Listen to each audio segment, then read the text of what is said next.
I'm Reece Williams. I'm a black poet who refuses to remain silent whilst this nation and this world murders black people. I have a right to be angry. A letter for Tamir Rice. When I first read of your assassination, I was already spent on grief. For Emmett, Amadou, Oscar, Eric, Trayvon, Renisha, and Mike. My well of mourning is running dry. I'm drawing on the coppers at the bottom of the wishing well. It's hard but necessary to be reminded so often of how expendable we, this strange fruit, truly are.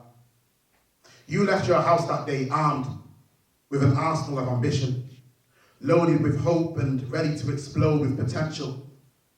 Like fireworks across the Cleveland skyline, commemorating the new year, you were not allowed to enter. And I remember what it was like to be a 12-year-old black boy. It was hard enough to keep the mind clear, without being burdened with knowing that from birth until death, you will live your life inside the eye of a crosshair. Potentially just 28 hours from death by police or death by racially motivated murder. Constantly shrinking yourself to fit into inhospitable places, governed by people who think they're doing you a favor by letting you breathe. And it's wrong. You have to live in a world where the humanity of blacks must be asserted daily. This is not the peace of justice Dr. King and his generation marched for. And it's unfair that the media will question your skill at living cautiously rather than your right to live happily, but will not probe why one of your murderers was a frontline officer despite being deemed unfit for public service. And the mainstream media will partake in a demonization of your young character.